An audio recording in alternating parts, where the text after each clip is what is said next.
out this evening to this, our third and final PeerTalk talk. My name is Rosa Trelfer. I work for PeerTalk alongside my colleague Stephen. And it's me standing here tonight opening this particular talk because it was me who invited Steph to come along and be our guest speaker.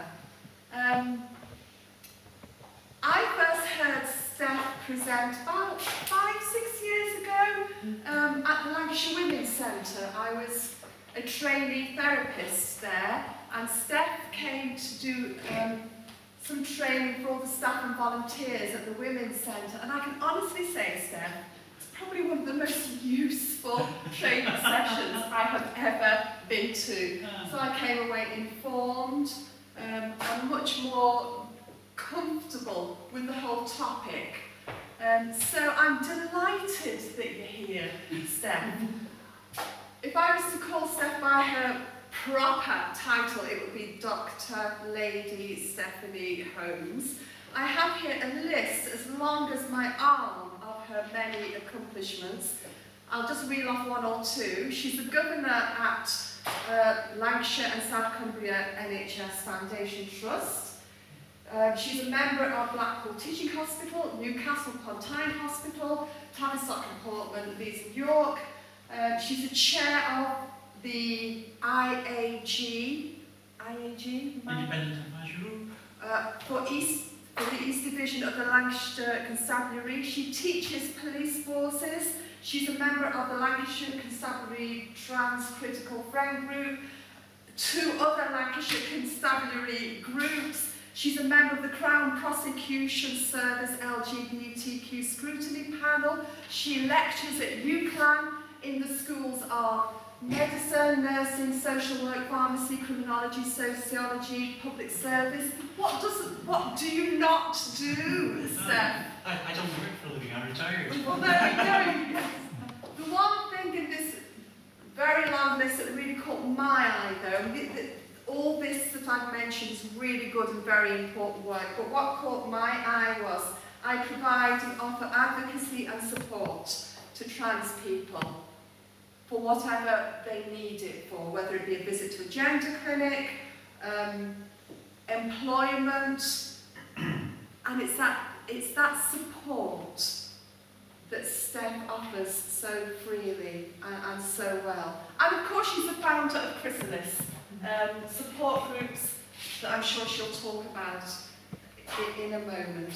The NHS, the social services and the police refer people to Steph for support and advice.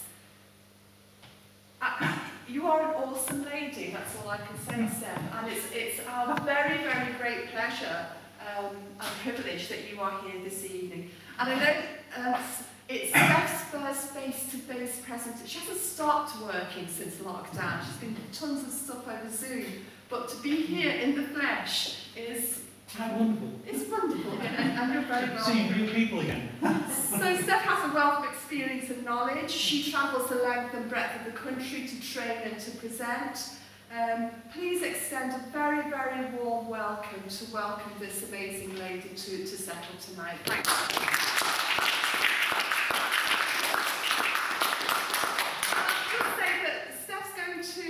Present and talk for 30 minutes-ish, then we'll have a buzz, a bit of a break, and then we'll have questions, but I'll talk you through that later. Steph. Thank you. Right, my name's Steph, and I'm an alcoholic. Oh no, that's one right.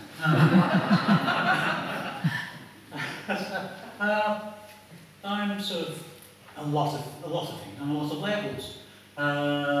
A woman, feminist, lesbian, pensioner, transsexual, loads of labels.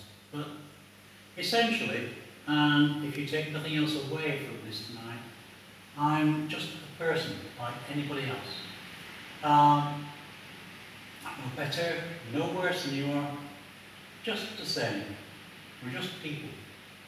And questions generally at the end, but I do use some terms occasionally that I don't explain because I use them so often, I forget to explain them. The jargon, if you like. And if I do that, then please flag it up straight away. You know, stick it in the eye or something. I'm forever doing it, so and it's no good sitting there for the next half hour going, what the hell is she talking about? So if I do that, then flag it up. Things like my fiancée is intersex. So. Oh, everybody knows what that is because nobody flagged it up. Oh. No. Do tell. Intersex is one of the things. You'll see the acronym LGBT. I prefer LGB and T because LGB is sexuality and T is gender. But I mean, an interesting one is LGBTQI.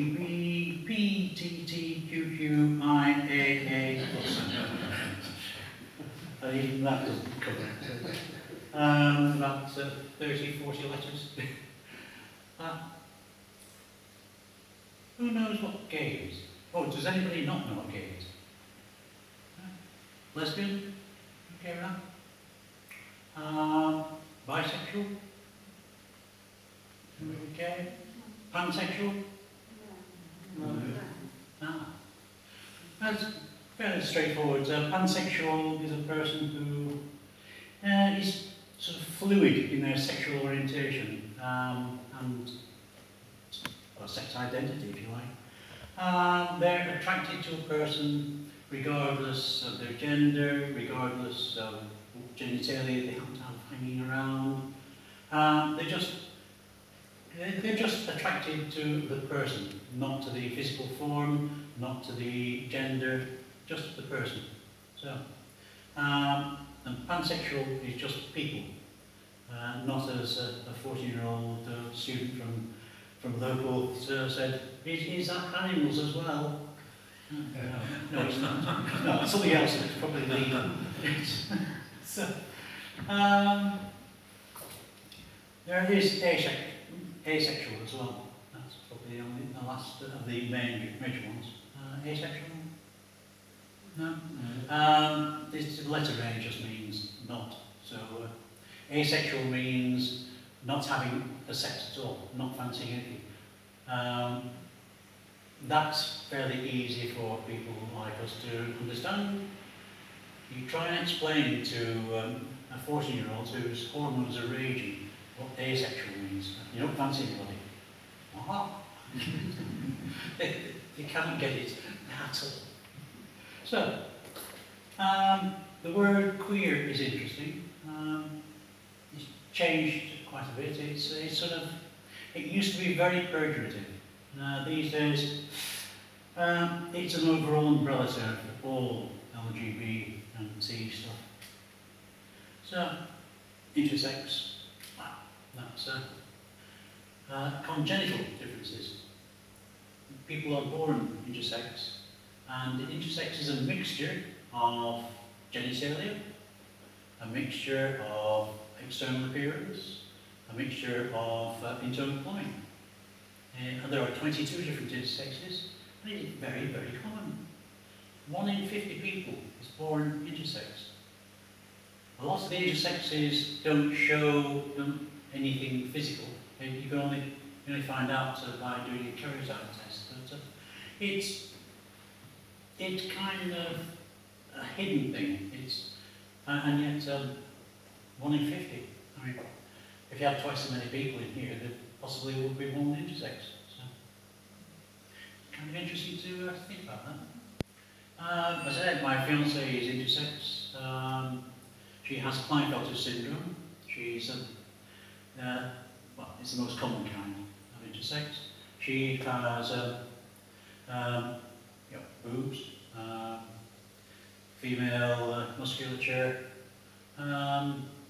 generally kind of mixed plumbing inside, and she also has a thing. And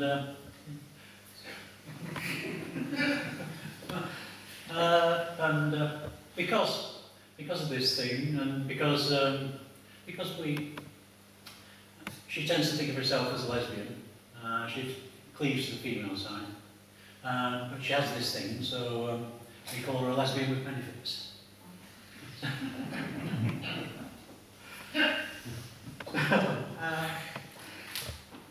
You see, it's all right to laugh. It's a very serious subject sometimes, but some people do take it awfully seriously. But it's okay to laugh. Good grief. I'll talk about the genders now. The T in LGBT and T. That's transsexual. If there's two T's, it's transgender and transsexual. They get mixed up a lot of those two. Transgender is a term I rarely use because it lacks definition. Transgender is an umbrella term, overall umbrella term. It describes gender variances such as transsexual, bigender, genderqueer, gender fluid, non-binary, agender. Those are words. Anyway, I'll deal with those in a moment. It also describes hobbyists, and the hobbyists are the cross-dressers. They're the stamp collectors of the trans world, if you like, the trade spotters. They do it for a hobby. They don't want to transition, that is, move to living in their real gender. They're perfectly happy with the gender they were assigned at birth. They're just doing it for recreation. And they are, for the most part, mostly harmless. I don't understand them a lot. But the difference between them and me is that I'm transsexual. That means that I have experienced a serious and potentially life-threatening mismatch of the gender I was assigned at birth and the gender that I am, or I identify as. The condition is called gender dysphoria, and it's something we have from before birth. If you could do a scan of the fetus in the womb, and it had a male brain, male and female brains are different, by the way. Nothing to do with trans, they're just different. I mean, the male brain is significantly smaller in lots of respects, of course.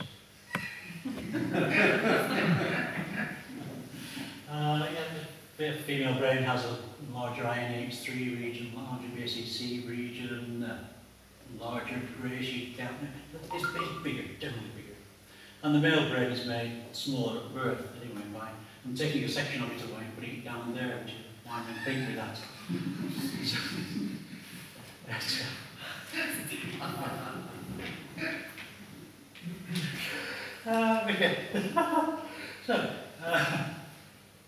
So if you did a scan, if you could scan successfully the fetus, and it had a female brain and no dangly bits, it would probably be a trans female. And if it had a male brain and dangly bit, and no dangly bits, it's probably a trans male. So you can tell it isn't a social construct, it isn't a choice, it isn't something that you learn, it's there before birth. So that's important to realise, that it is not a social construct. I think a good example of that, I support a lot of children. I get referrals in from children's services, from schools, and one 5-year-old trans girl I'm supporting at the moment, she's gorgeous, curly hair. And she's been saying to her mother since she was 2, Mummy, when's this going to drop off? That can be like the other girls. I just want to hug her. She's wonderful. So, I don't use transgender. It covers all these things. It also covers professionals like drag kings and queens. So, that's why the word transgender doesn't appear in law and doesn't appear in medicine. I mean, transgender probably covers fluffy women with long ears as well. So, another word that you'll hear more of these days is non-binary. It's something that you come across more and more these days. Non-binary simply means that the person floats around between male and female. They aren't in the binary of the two states of male or female. They're somewhere in between, and they see themselves as being mostly male and a bit female, mostly female, a bit male, half and half. In actual fact, most of us aren't entirely male or entirely female. We all have traits of the other genders. So it's also called gender fluid, but non-binary seems to be the way that it's described these days. And this thing is, well, transsexual, trans, is a fairly new phenomenon. It's only been documented now for about 3,500 years. So,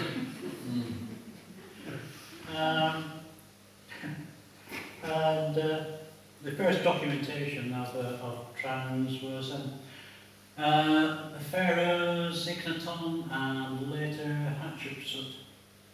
And they were documented in hieroglyphs, of course, but the first surgery was performed on Hatshepsut, and fairly rudimentary, but it's there.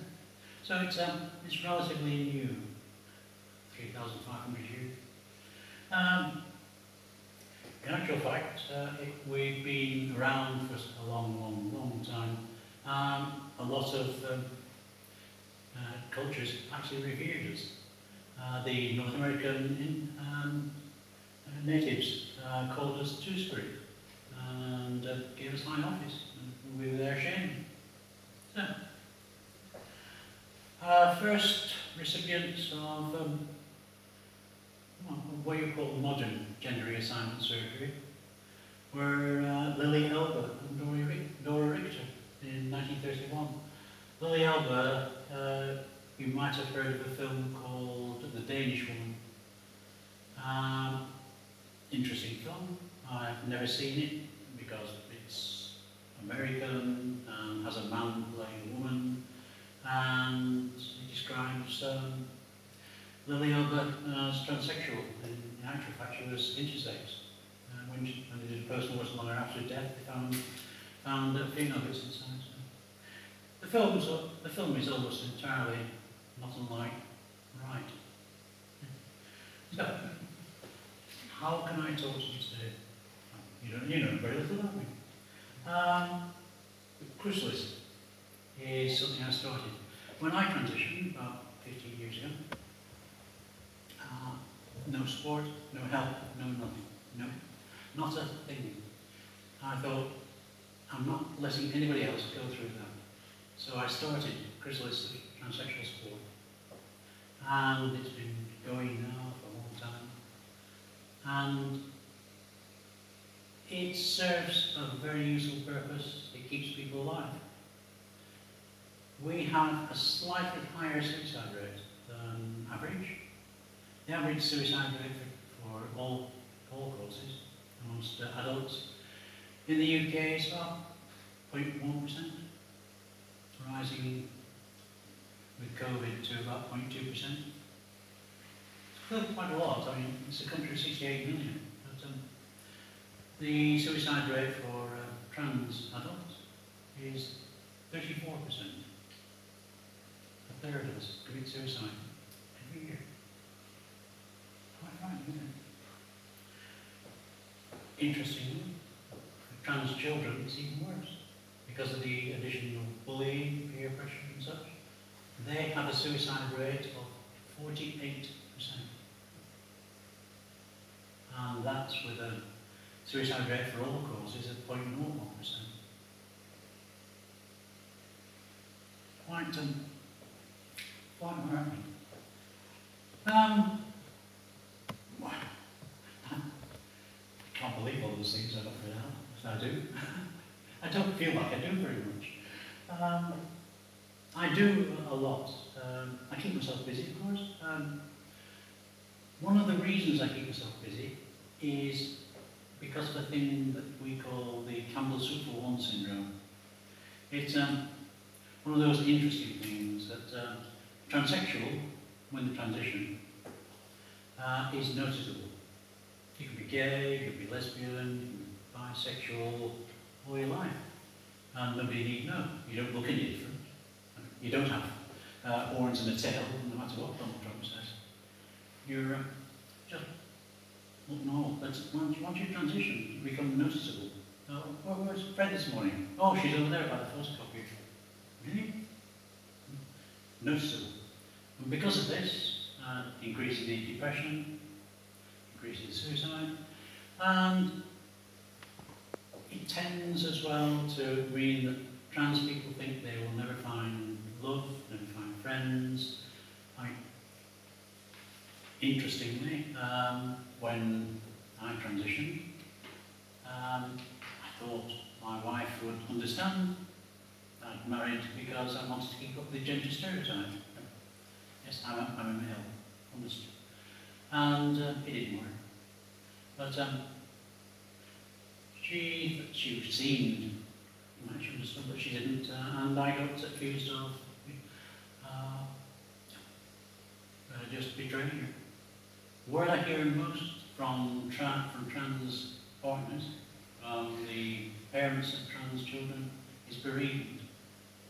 They think and they feel that the person has died and they are left with a shell that's walking around in front of them. It's something that happens. It means that basically only about 1 in 30 marriages survives transition.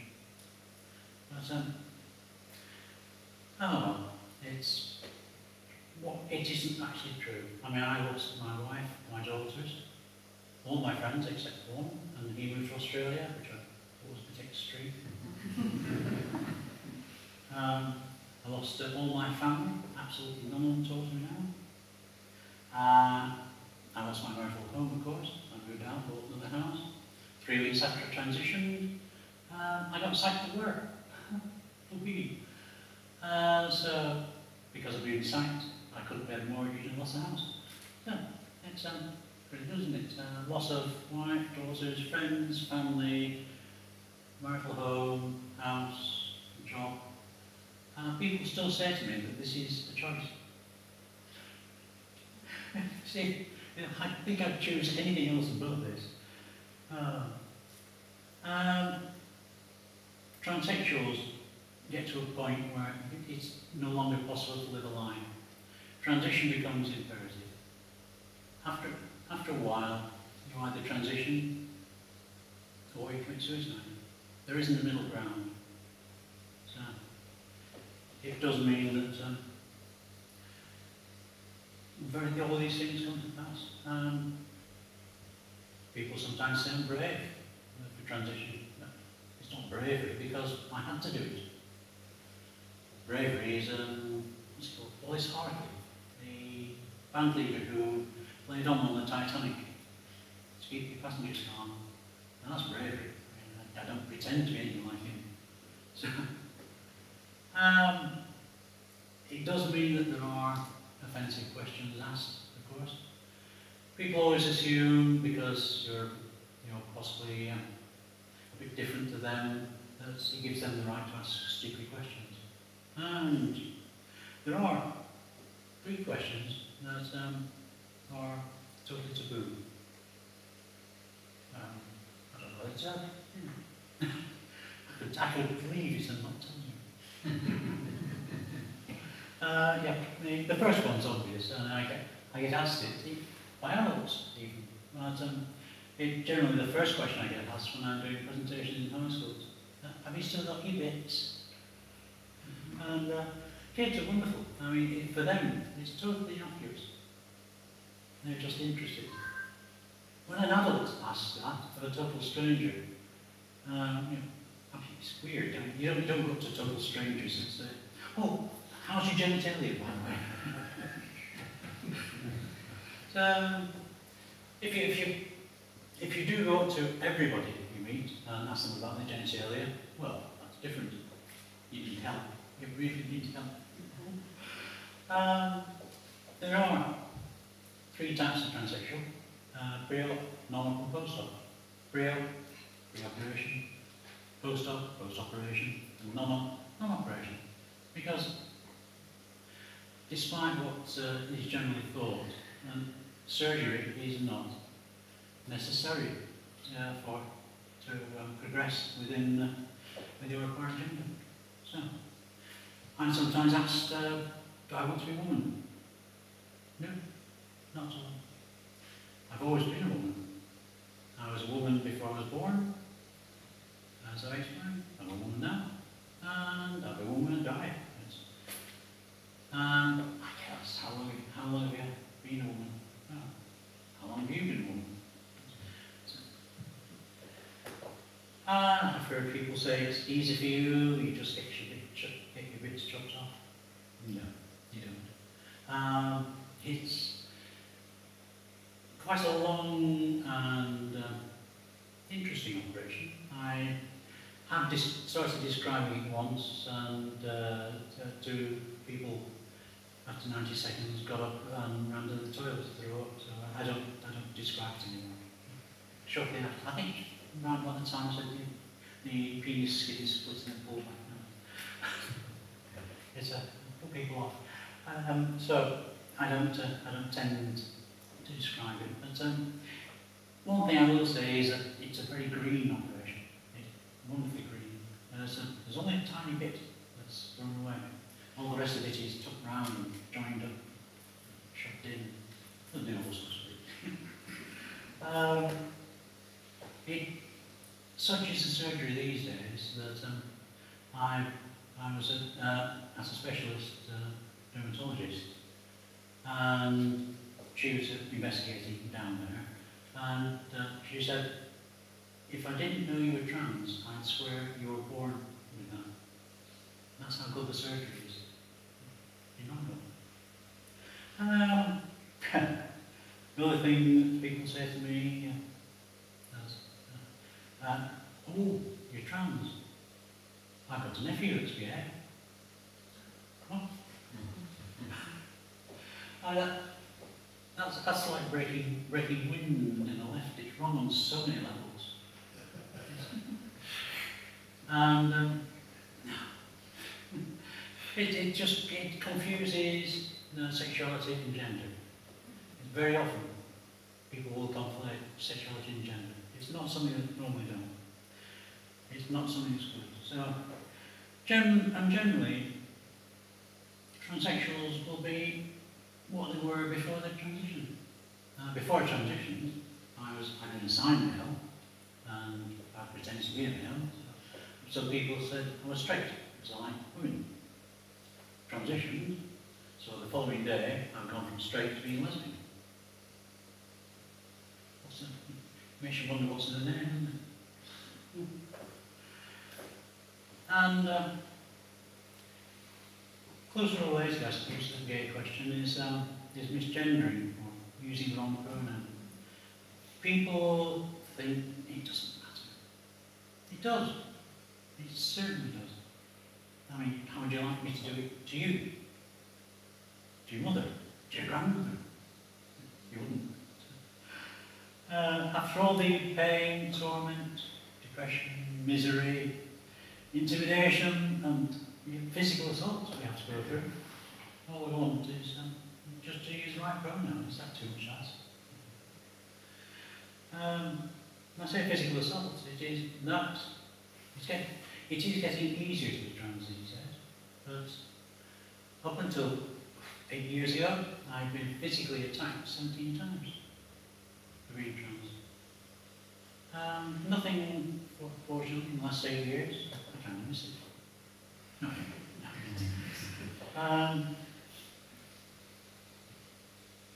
Very often, people are walking eggshells around the trans person because they don't know how to address them, how to talk to them. And there's a simple rule of thumb, dead easy. If it's obvious, then just go with the obvious. I mean, you wouldn't ask the Queen whether she's male or female, would you? So if it's obvious, then go with the obvious. If it's not obvious, and very often when in the early stages of transition, people do look a little bit odd, then just ask. We're not precious, and get it out of the way. How shall I address you? That's it. And well, if you want to call me it, as somebody did once on Facebook, well, probably need to like hospital food. When I transitioned, the average age of transition was about 55, because there wasn't any information around. Nobody knew anything. Nobody knew the words even. These days, the average age of transition, the average age for moving to live in your real gender, well, anybody cares to hazard a guess? 25. Lower? 7. It's kind of surprises people a little, that. If you allow the child to transition properly, it halves the child suicide rate from 48 to 24%. Just the simple act of letting the child be itself saves an awful lot of lives. As an example, I'm one of the trans boys I'm supporting, 9-year-old. He transitioned at school. He was an absolute nightmare before transition. He was disruptive, he was angry, failing everything. All the other kids avoided him. He just hated it. He transitioned and is now a really popular, cheerful, helpful little boy. It's great. It's well on his way to being an SR student. Gender dysphoria tears you up that much inside. And the other children's reaction? What you would expect. On his first day back in school as a boy, and they asked him, are you a boy or a girl? I'm a boy. All right. And that's it. Just carry on. The kids don't mind. It doesn't mean anything to kids. Parents, on the other hand.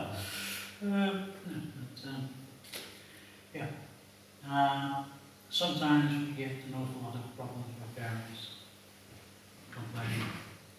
And when it escalates, I actually run a third-party hate crime reporting service. So I can dive in immediately and get things sorted. And there are a lot of myths, of course, about children transition. We don't give them hormones or force them into anything. The only thing that's a child up to guilty competency, up until they can make their own mind up, the only thing that we might give them is what's called a GnRH agonist or puberty blocker. Given that, it just stops the puberty cycle, the hormone cycle dead. No, the trans boy doesn't develop boobs, doesn't start periods. Trans girl doesn't develop hair, doesn't have a voice drop, things like that. It takes away the really nasty things that trans children absolutely abhor. And if you stop it, then puberty restarts. It is not permanent. Not until they start taking hormones proper does it become permanent, and they're not given hormones until they're 18, when they can make their own minds up. Now, unfortunately, the Daily Mail and people like that tell you that most of the thing.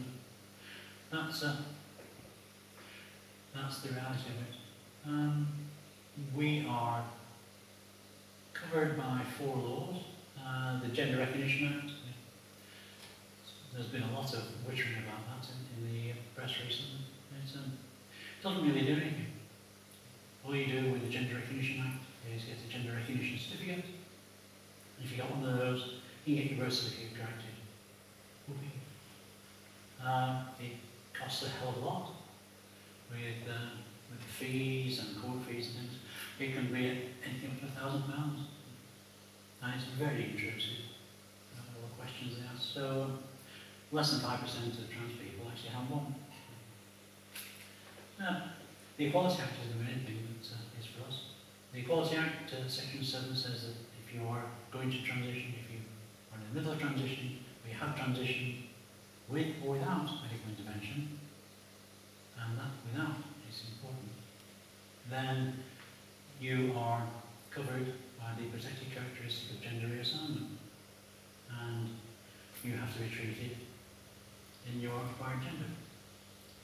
So, there's a third law which is quite fun, because the Marriage Same-Sex Couples Act 2013 and 14. That's often called the Gay Marriage Act, but it affected us a lot more. Because until the time, when I transitioned, because I'm immediately a female, and I was married to a female, that was illegal. So, whether we wanted to or not, we had to get the marriage annuled. It was quite distressing for a lot of people. Since the Same-Sex Couples Act, we can now retain being married. And finally, Gender Recognition Register, Marriage and Civil Partnerships Regulations 2015, which is a hell of a mouthful. I know it's all it does is say, you can keep your old gender and name on your marriage certificate, or you can change it to new. The title is longer than the act. So, why do I use transsexual, not transgender? As I said, transgender is an overall umbrella term. In 1969, there was only two terms, transsexual and transvestite. Transsexuals were okay, yeah. Transvestites were sort of the screaming queens, big hair. The easy way is to tell the difference between a transvestite and transsexual. The transvestites can't wait to get bras on, and transsexuals can't wait to get bras off. With scratch. Yes, so that was great. And in 1969, the word transgender was invented for us, because ours is a gender issue. And that was great, wonderful. We were transgender for 6 years, 1975. And then in 1975, a high-profile American transvestite started using the word transgender for transvestites. And that muddied the waters. Then in 1992, the International Commission on Transgender Law and Employment ratified it as an overall umbrella term covering everything, every man and his dog, basically. So, I don't use the word. If someone says, I'm transgender, I have to say, yeah, what flavour are you? It's one of those things. So, that's a very, very brief look at the world of trans. Half an hour. So, we'll deal with questions. That's all. I don't think I've ever felt such a range of feeling down here, Steph, from laughing to actually heartache and wanting to cry. I own this and I speak for myself. Amazing, thank you so much. What we thought we might do at this stage, if you're okay with this, Steph, is that we'll just have a break, that you might turn to the person behind you or to the side of you and just buzz. What are your thoughts? Do you have any questions? Do you just have any observations? Is it just something you want to say to the person behind you, next to you? And then perhaps we'll receive some of those thoughts and questions and observations. If you would prefer to write down a question, there are bits of papers on the end of the seats, and there's a pencil. I'll happily collect those if you prefer to write a question. Steph has fielded practically every question under the sun in her experience, so I don't think anything will shock her.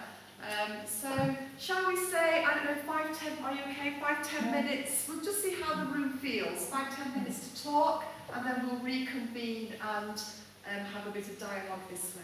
Yes.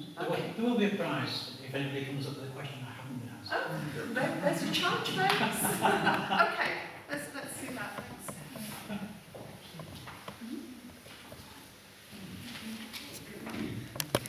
When you're ignored. So, see, there's still going on. See how good it is then. Where are we going?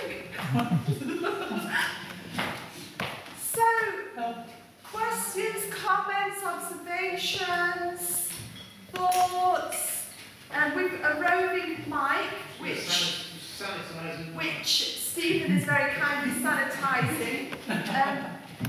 So, Stephen, this gentleman, I'm sorry I don't know any names in this room. Robin. Robin? Yes. Robin? Yes, Robin. You're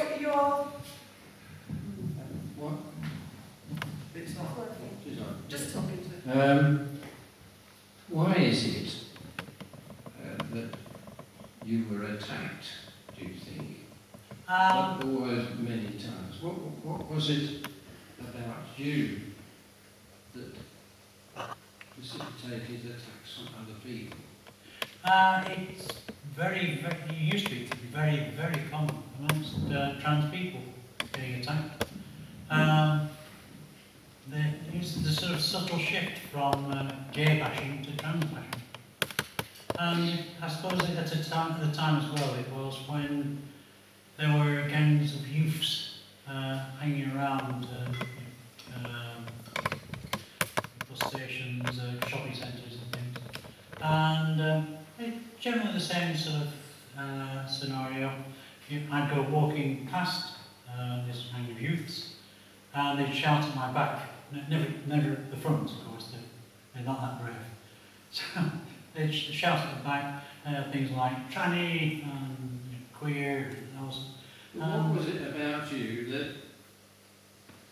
they noticed? Well, this was. I think I was a little bit more noticeable then, and because it is difficult, particularly coming into it so late, to actually get a proper feel for, and be natural and relaxed. So I think it was something that stood out, the maleness, and possibly a bit of a shadow or something. I don't know, because that was before I had laser. So there was something there, and they did it, and they'd always expect me to curl up in a ball and run away. I didn't. I turned around. Oh, wankers. So, excuse language. And then, of course, the leader would detach himself, striding towards you with big under each arm, as they do. And that hit him. I do a self-defense system called Krav Maga. It's the Israeli Army's self-defense system. It's very quick, very efficient, very dirty. It's predicated on hit once and forget it. So, never successfully attacked. John?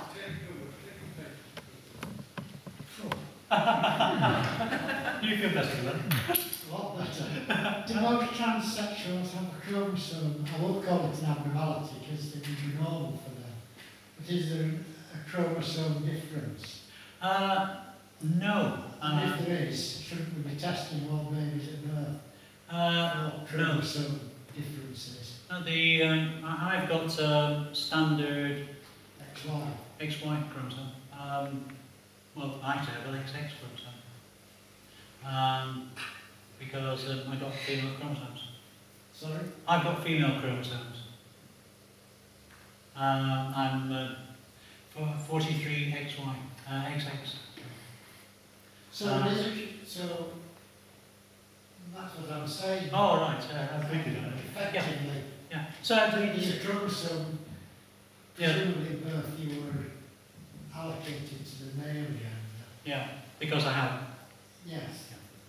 But your chromosomes pointed to you being female. Yeah, And Shouldn't we be testing then? If so many Well- young people are, well not so many, but if so a big percentage of the people who have the tendency to be transsexual end up committing suicide. And that was the other question.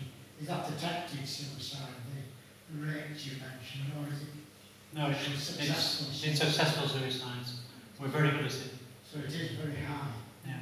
You know, we ought to be doing chromosome analysis. Yeah, in actual fact, Birth. in actual fact, it wouldn't necessarily be worthwhile because there are in fact very, very few of us. We in Preston, for instance, the whole of Preston, the city, there's 170,000 people, and there's only 40, 50 transsexuals in the whole of Preston. There's around 46,000 transvestites, the hobby dressers, cross-dressers. But only about 40 of us, so we get lumped with, lumped in with the cross-dressers. Have you got another question? But, well, I guess the cost of doing chromosome analysis is fairly cheap these days. The cost would save 35 lives. Well, it might well, but the NHS can't afford to do karyotype tests for all of us. The only time you have to really twist the arms of the people in the NHS to get them to do a karyotype test for intersex, and that's 1 in 50. That's really common. 1.2 million of those. There's only 10,000, 15,000 of us in 68 million. So, Have you got another question, John? No, it's fine. Thank you. Thank you. yeah, it's interesting, huh? And I wish it would happen, but sadly, there's a lot of things don't happen because of cost. Side size it like, yeah. Hold on, thank you, Steve. Who wants it? Thank you. But name your name, sorry. Okay. Okay. Right, hi. As COVID has sort of impacts all aspects of life in the last year, and noticeably things like gender services have disappeared off the face of the earth, and waiting lists have got longer and longer, apparently. Up to 5 years, I think, in these now. If you see the impacts of this on depression and suicide rates going up, I mean, how do you deal with that? Try to offer support. Be there when people need it. And so far, the support side seems to be working. Chrysalis has had, must have had 500-600 people through Chrysalis is 6 groups across the North of England. And in all that time, I should have had around about 200 suicides, and I haven't had a single one. And that's the difference of having support meetings. Really, if I was proud of anything, I'd be proud of that. Does that answer the question? Yeah. Have you got another question? Okay. It is a very big problem, though, the gender services going offline, if you like. The number of surgeries is quite small, and it means that people go through waiting an awful long time for surgery. I've got one of those ignorant, silly questions. There is no such thing as a silly question, only a question that's not asked. It's probably an ignorant question. I was fascinated by the way you talk about sort of the brains, sort of the male brain, the female brain. So if someone's born with a male brain and a female body, or a female brain and male body, does that influence or impact on the sexuality identity in terms of, No, sexuality has nothing at all to do with the gender part. They're totally and utterly separate. Sexuality is something that is, you're born gay, you're born lesbian, you're born bisexual. You might also be born trans, or you might be born cis, or you might be born intersex. But it's nothing to do with whether you're gay, lesbian, and nothing to do with sexuality. It's certainly something that gets confused by a lot of people, but it doesn't. There is no crossover at all. In general, or even after surgery, we are what we were before we transitioned. Although sometimes there's a bit of curiosity, I suppose. I mean, all of a sudden you've got a fully sensate working vagina, and you might be a lesbian. But there's still this thought of you've just got it. I wonder what it's like. So, yeah, there is the curiosity aspect to it. But in general, you are what you are. And if you discover the sexuality changing after surgery, then it's probable that you're that sexuality anyway, and just hiding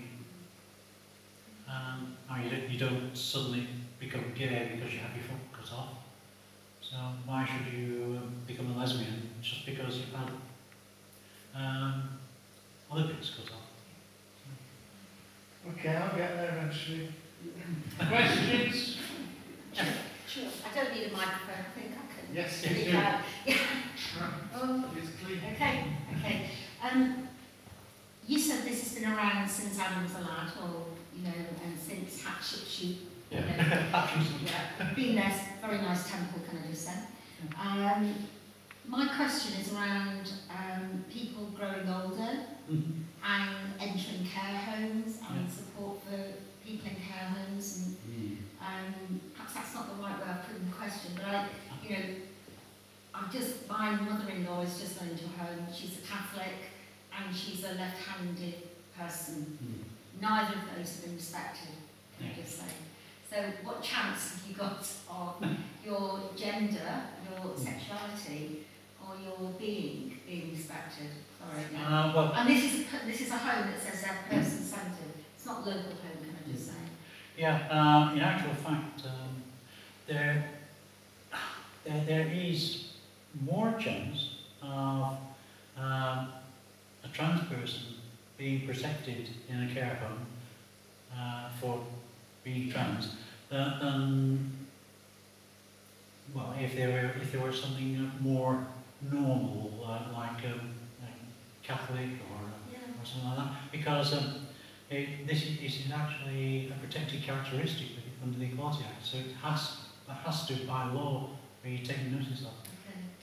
And it is something that does worry a lot of trans people getting old and even dying. Yes. They are worried about if I die, then are my relatives going to have me buried under my old name and gender? And fortunately, it doesn't happen, because trans people generally have to go to an inquest, as most people who die outside hospital have to. And the coroner will always respect the friends and the information he receives about the trans person rather than the family. But surely it's more about, isn't it, if you're having to change of name, then that's your identity, isn't it? Yes. As much as you've got it on a birth certificate, it's on your driving licence, it's on your Yes. having to change everything. Oh God, yes. Having felt like, and I'm going to use the word, a refugee for the past couple of weeks, because I've got literally no identity. Yeah. I could reel off my NI number because I couldn't actually give it to them because it's in storage. Another story, can I just say? It's quite frightening to have lost your identity. It is. And I know that's glib to say that because I've got my identity back now. But it is about retaining your identity. It is, yeah. It's something that becomes very much more precious to us. Yes. Because we have to work so hard for it. Yeah. So you'd hope to think that wouldn't happen, that a relative would change, because on your death certificate surely it would be It'll be your who you are, your Yeah. properly. And the coroner will make sure it is. Yes. The coroner, I've heard quite a few inquests now, and the coroner has always been very, very insistent on if the family are complaining, hard luck, you're out of it. Yes. This is the person who they are. Jill, thank you. Does anybody want to, let me just get the light. I don't want to be accused of Very good, very impressive. I don't want to pass in the thing around. There you go, it's clean. It's also sticky. It's the cleanest it's ever been. Probably. It's probably a comment as more than a question. I was interested in what you said about children being parents recognising the child's sort of gender preference, and how if a parent can accept that, how it saves all the anguish and probably suicidal tendencies in later years. So what is your experience of working with sort of the parents of children? In actual fact, when I'm supporting children, trans children, they get referred into the service or by schools or even self-referred. When I'm supporting a trans child, I'm usually not supporting the child, I'm usually supporting the parents. And there is a major difference between mothers and fathers in this as well. You find that mothers tend to just get on with it. They're more accepting, if you will. Oh, right, well, in that case we'll do this, this and this. Fathers, particularly when it's a trans boy, are a lot harder work because the fathers particularly tend to cleave to daughters, and all of a sudden their daughter's gone, dead. And you can see in their eyes that sort of deadness, that feeling of bereavement. And I use stereotypes to get them around. Just ordinary common garden stereotypes. You haven't really lost a daughter, you've gained someone that you can go to the pub with, you can go to football with. They are stereotypes, but they're standard stereotypes and they're easily understood. And gradually you get the people around. But it is a long process, certainly with some parents. It depends on culture as well. It's not very easy getting someone from the traveller community, for instance, to accept anything. South Asian, you would think, South Asian Muslim, you would think would be exceedingly hard work, but just this year, unusually, I've had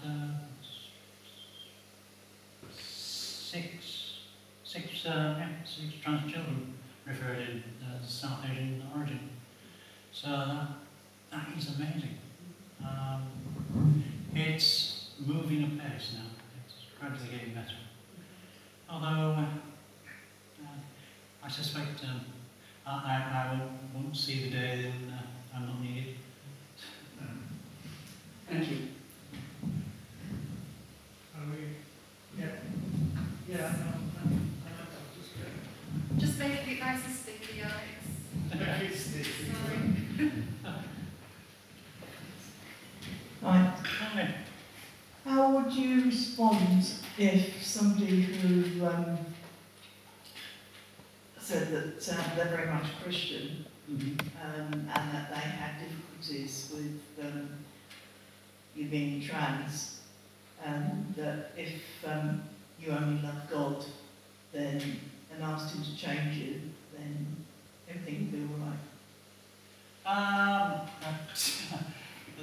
That is actually legal in this country. It's the attempting to change either sexuality or gender by almost brainwashing. I think it is a difficult thing, and I'm not entirely sure how to go about answering it, because I'm an atheist who doesn't acknowledge any idea of being any God. So it is the question is a bit odd for me. But in things like that, I point people to Nina, who runs the church in Blackpool. Oh yeah. Amazing lady. Yeah, she is fantastic. And once a month she actually has a coffee afternoon for trans people. That's it's the Reformation Church. Is it the Liberty Church? Liberty Church, Liberty yeah. Church in Blackpool. Yeah. I've also done a training. She's amazing Yeah. in terms of acceptance of who you are, Yeah. rather than your label. It is there are so many different kind of types of Christians, and so many different attitudes. It's very difficult to put a finger on or a handle on any one particular one. It changes so much from person to person. And I think about a third of the people who come to these support groups are committed Christians, and they are still committed Christians. And they have, well, what they do is just go and find a church where it's the accepted norm, rather than being something strange. I think I might interpret the question as, you know, people are being very judgmental, highly judgmental about a person's identity. How you cope with that? In general, education is key for me. Try and educate people, try and explain what we're about, why we're about, how we feel, and try and explain what drives us, and in general, it's the same things that drive everybody else. So, education, I think, is the primary key. Most prejudice is brought about by ignorance. So, Anything else, Alex? Somebody else? Is that you? Although Andrew, Sorry. you've got a big voice. Shall I use my big voice? Yes. In the big voice. Works in a school, sir. Yes. I'm an ex-teacher as well. Would my hopeful observation be correct? I think that while we who are in the second halves of our existence here, and everybody in the room, sorry about that, but we who are oldies look much more hopefully on those who haven't yet reached half time. They seem much more open and accepting and understanding of all of these issues. Do you hope that transsexual issues are following in the wake of issues of sexuality, where the younger end are so much more open than ever in general we were 20, 25 years ago?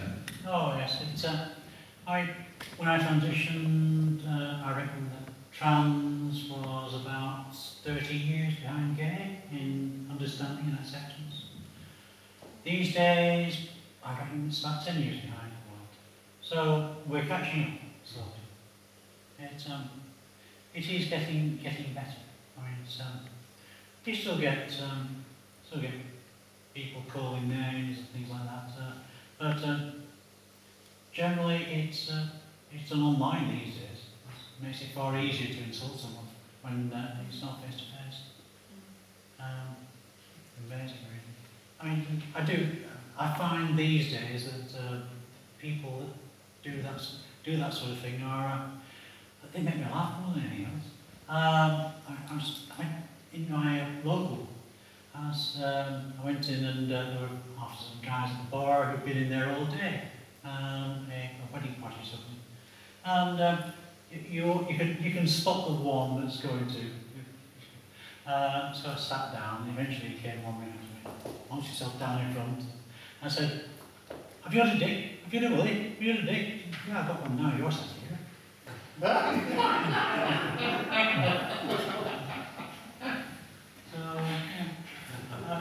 it just amuses me enormously, that sort of thing.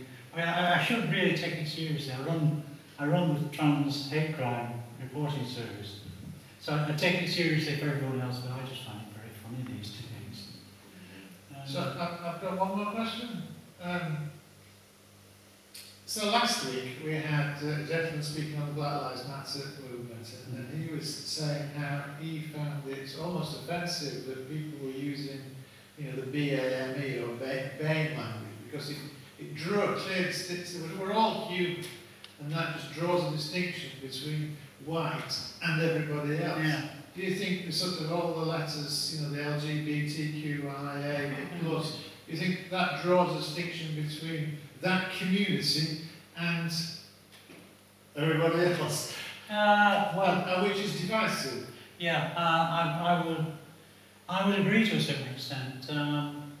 Certainly, T needed LGBT at one time. T joined gay and lesbians and sort of sheltered in their umbrella for a while before any sort of trans movement got going properly. Nowadays, we're outshadowing them. Stonewall, the charity, they were anti-trans until 3 years ago. But then they discovered that all the funding was going to trans. And suddenly they became pro-trans. Nothing to do with funding, of course. So, yeah. I think it's useful in explaining, but it can be divisive. Anything that marks you as different is divisive and can be dangerous. If a child is told that they can't use the appropriate changing room, for instance, in the school, and they have to use the disabled toilets to get changed, that's dangerous because you're marking that child out instantly as different. And if nobody knew before, my God, they'll know then. So it does make a difference with the safety. There are times when LGBTQI is useful. There are times when it gets in the way. And as I said at the beginning, I'm just a person. I'm just like you. There's no different. I have the same hang-ups. You're very human, Steph. You're dead human. What an evening. What a phenomenal evening. Steph, thank you. Before we do the final thanks, can I just highlight, it's on your way out, Steph has very kindly brought a couple of handouts of FAQs and some terms and a card for Chrysalis as well. Please take them. Every single one of you, take one of each. And Steph talked about education. Let's at least educate ourselves. Because I don't see Steph as a label, I see Steph as Steph. An amazing human being. Do you want to wrap up the evening, sir? This being the final PeerTalk talk. I forgot you told me to do that. I did! It's only my boss. Hang on a minute.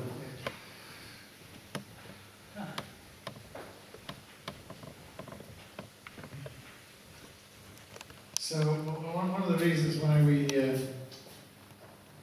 wanted to have this series of 3 talks, we've done one on general mental health, last week on the Black Lives Matter movement, and tonight on what all the letters mean. And I think really because we're conscious that there's many people's mental health is impacted, but as this struggle in society, in mainly dealing with other people, as you said, and we thought we'd like to have some speakers who could give us an informed education around these things. So yeah, it would have been nice if we could have 20 odd people here every week, but I think there's something about the themes that we've covered. And of course we're in a pandemic, which is probably just people have been a little bit more wary of coming along than what they otherwise might have been. So we'll invite you back next year when it's all finished. And I mean, one of the reasons why we chose Settle, as opposed to Bradford or Preston or anywhere else, was because we just wanted to, just sort of strengthen our sort of profile and Settle a little bit more. We're looking for some more volunteers. The PeerTalk support groups are peer-to-peer support, but they are facilitated by volunteers, and we could do with just a few more volunteers. So that's something that we to raise the profile a little bit, just so that we can, when we appeal for volunteers, people know a little bit more about who we are and what we do in terms of supporting people through emotional distress, struggles, anxiety, depression, and the like. If you want to know more about that, go to our website. We've got a training event in Manchester coming up on the 14th of November. And hopefully we'll have a few people from Settle there, so that it'll enable us to restart our group in Settle. We might have to have a bit of a rethink about our group in Settle. It meets in an evening in a very dark place, and it's very dark access to Folly. It may be that we have to have a rethink and have a meeting during the daytime when public transport is more accessible, and so is the daylight. But we'll have to think about that. But anyway, Steph, thank you for coming along this evening and for being our third PeerTalk talker. And I'm sure we've raised more questions, and we will seek answers. And thank you for being a good educator. I try. That's really helpful, and I'm really pleased that you've been here this evening. So, shall we show our appreciation in the usual way?